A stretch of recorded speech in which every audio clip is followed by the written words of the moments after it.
raised up in the church, and I appreciate that so much, that I was taught about the Savior, Jesus Christ, and He has been an instrument in my life.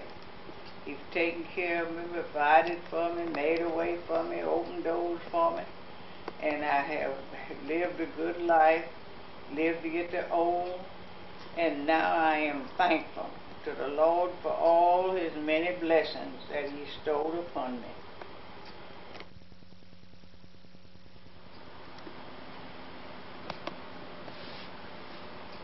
I have lived on this 160 acres of land all my 90 years.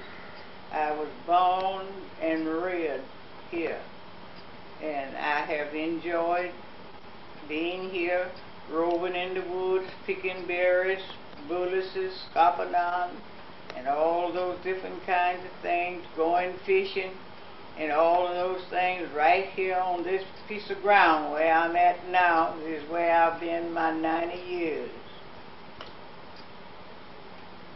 So, who stayed with you them 90 years? I mean, when you was younger, it was you, your brother, and...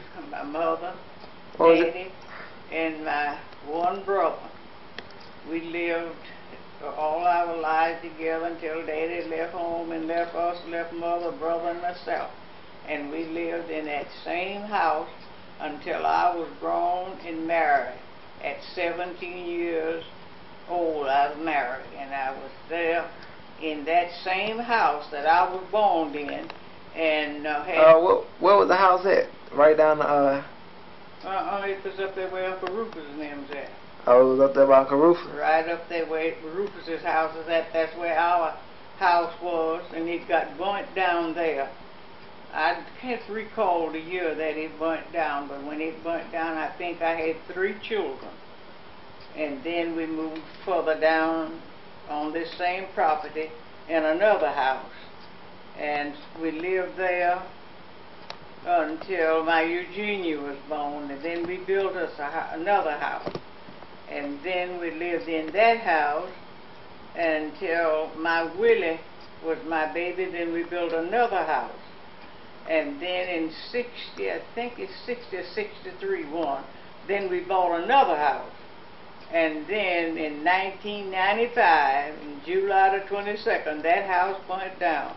And now, thank God, I'm still living on the same property, but just in another house. Why y'all had when you left from the second house? That's when your daddy was with you, or your daddy left? Who built that house? Oh, my daddy's been gone a long time. He left us when we was middle-aged children. He left and went over and got him another wife. So, how y'all got to school, Mom? We walked to school. We walked from 3 to 4 miles every day to school. We first commenced going to school in Little Chestang. That was about 5 miles. That's in Washington County, in the Catholic school. We went there. And then later on, they got a little school over here on Cedar Creek. Then we went over there to school.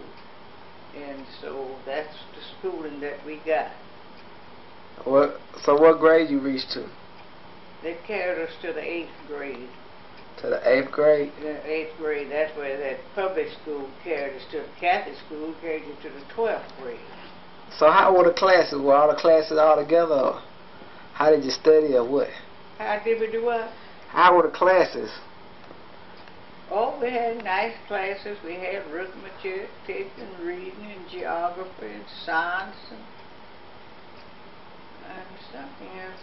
We had reading, history, geography, grammar, and spelling. So all the classes were. What was your teacher name? Miss Alma Malone and Ella DeLon. That was my first 2 teachers. And then when I went to the public school, Miss I can't think of one of her name now. I can't think of her name. But one of the teachers I know was Miss Shines. Willie Shines. And all the classes were in the same room? Yes, all classes in one small room. Well, in fact, there wasn't many children at the public school. I don't think we had but about 18 or 20. Because they didn't have school regular all the time. When some of the children would grow up and leave, then they wouldn't have no school because we wouldn't have enough children. That's why we'd have to go over there. We was going to the Catholic school. But when they'd want to get a school and they'd like just maybe a couple of students, they'd come over to my mama's and beg her to send us over there. And so she'd take us out to Catholic school and send us over there in order to help them along. But I like the Catholic school the best because they had the best teachers and they had you higher in school than the public school did. So, Mama, tell me, what exactly was your mother like? What is what? What exactly was your mother and your grandmother like? My grandmother? My grandmother? Yes, ma'am. Nancy, she was Nancy Bell. And she married my grandfather, made her Nancy Bell also. And I don't know how many children she had, 9 or 10. I didn't know, but I done forgotten now. And my mother was named Eugenia Winnie also. And she married Price Brown, my father. And so it was Eugenia Winnie Brown. That's why she lived until she died. And she lived in Mount Zion Church all of her life. And died and was buried from Mount Zion Church. She only had 4 children, 2 girls and 2 boys. One of the girls, the oldest girl, got burnt and she died. And that left just us 3 of us. 2 boys and 1 girl, me, 1 girl. I was the baby child of the bunch. And so my brother and myself, we lived on the same homestead all of our lives. He died here. Down there West Azaline he lived, that's where he died. And so I'm still here. I'm the only thing of the family. That's for living. Ever know that you're my hero? You're everything I would like to be.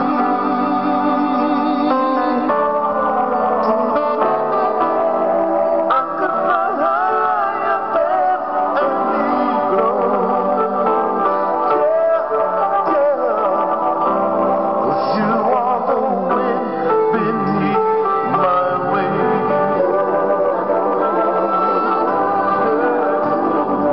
It might have appeared to go unnoticed, but Daddy, I've got it all but you. Roosevelt Brown, he was called Kelly. We called him Kelly. He grew up, went to school, worked in the turpentine, till he got grown. He married. And in that marriage they had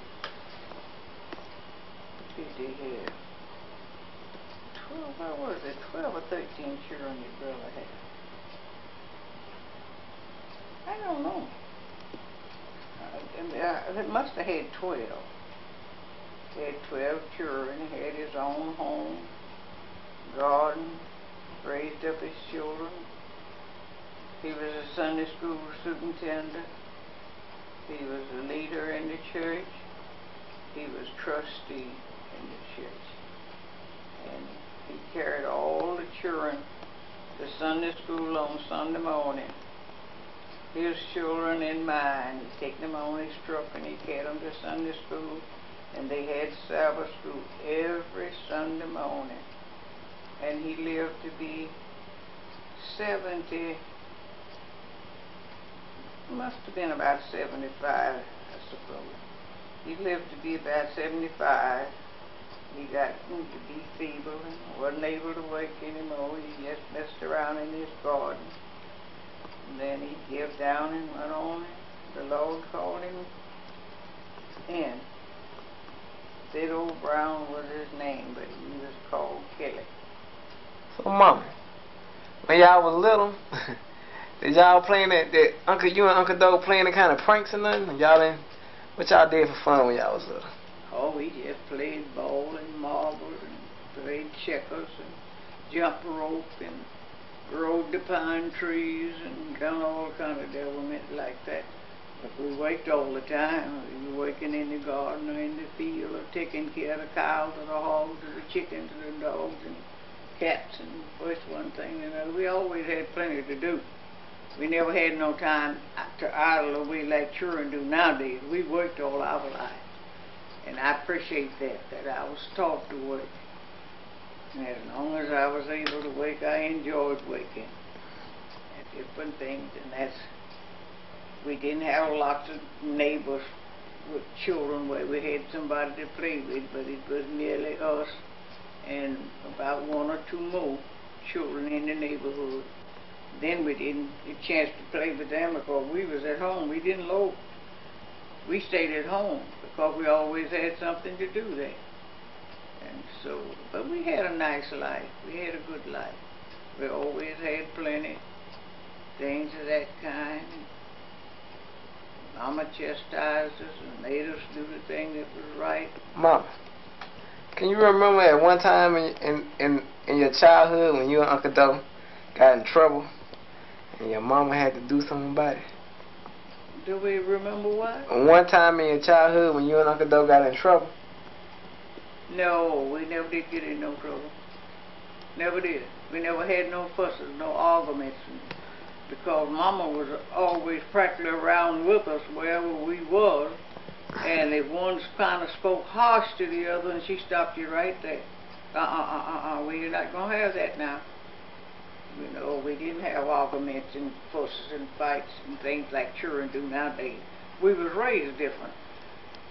When children is raised with their mother, it's a different child than one being raised without a mother.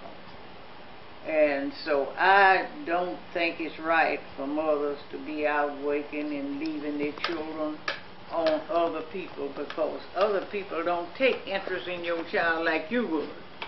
And they're not going to see after him like you would. And so, therefore, when children is raised by their parents, they're indifferent to what children are that's raised without their parents. Because I can verify that statement because my mother was with us. I raised my children, I was with them. They started a racket, I stopped it right there. The people nowadays wonders why my children are so close together. Well, they were raised like that. They weren't allowed to fuss and argue and carry on with each other. I didn't allow them to do that. No, that's wrong. God's not pleased at you to live like that. He wants you to live loving and be nice and sweet to each other. And they are that until the day. And my baby child is 48 years old, soon to be 50. And all of them right today just loves each other just like they did when they was children, because they was raised like that.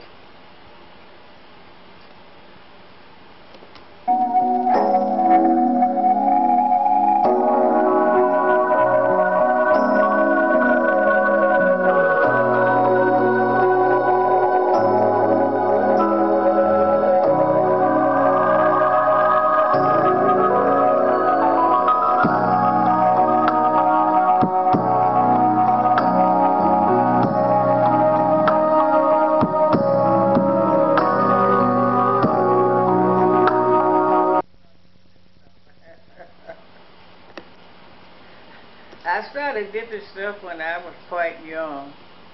My mother didn't allow me to have it, but every time I'd get a chance, I would steal her box and get me a dip. And so I continued that every time I could get a dip until I was grown. And when I got grown, I liked that taste of that snuff so well until I went to dipping it. And I'm 90 years old and I'm continuing to dip in stuff. I got a box sitting here on the table by me. Old-fashioned dental snuff. And that's what I have used all my life. I never did like Garrett. I didn't like sweet snuff. But I like dental snuff. And that's what I have always used this dental snuff. So who gave you your first dip of snuff? Huh? Who gave you your first dip of snuff? Nobody didn't give it to me. I stole it.